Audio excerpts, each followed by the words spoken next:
So here we go, the final piece of content for Resident Evil 7, one of the best games of 2017. End of Zoe took place a few weeks after the events of the main game, and saw Zoe, the daughter of the Baker family, left alone, stranded and infected with a deadly virus. Only she wasn't quite alone, because the Baker family wasn't done yet. They had one more trick up their sleeve. Old Uncle Joe, brother to Jack Baker and someone who lived in the swamps that surrounded the family house. When he found Zoe close to death, he took it upon himself to find a cure and to fight anything that got in his way. And boy did he fight. Joe was a tough son of a bitch who would take on all of the creatures from the main game, but with his bare hands and pure brute force. The combat was sometimes frantic, sometimes messy, and it took a little getting used to, only because it was so different to what we come to expect. But by getting the timing right of the blocking and throwing combos of left and right punches, it became a lot of fun and required a surprising amount of good timing, especially when outnumbered. You'd have to know when to move in an attack, when to retreat, always watching their arm movements for these telltale signs that they were about to attack. You've got to love the thought process that the developers must have had here. How about making a Resident Evil DLC with barely any weapons in it? Oh, like a stealth game then?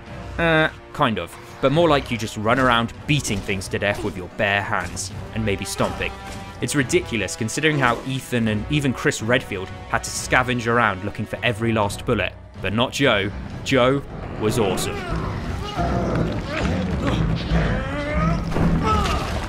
He made the perfect character for this kind of situation. He was tough, he had his action hero one-liners. Die, motherfucker. And growing up in the swamps meant that he knew which bugs to eat to regain health. Plus he was pretty good with a spear at taking out the local crocodiles that had also become infected. But at the same time, he was clearly ferociously protective of Zoe and would have done anything for both her and the rest of his family, making him more than just some crazy violent swamp man. My niece, you understand? And around here, family is a righteous cause.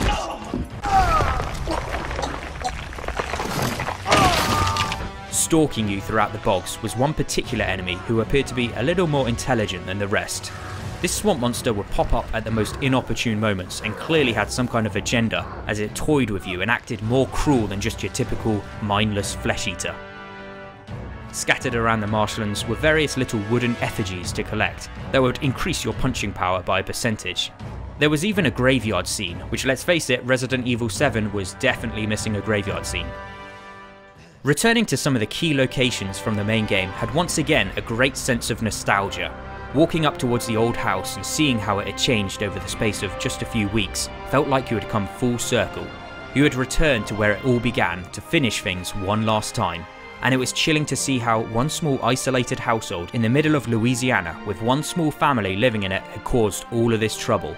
It ended up over the top and kind of ridiculous, but at the same time, intense and a fitting conclusion to this survival horror masterpiece. Until next time, thanks for watching.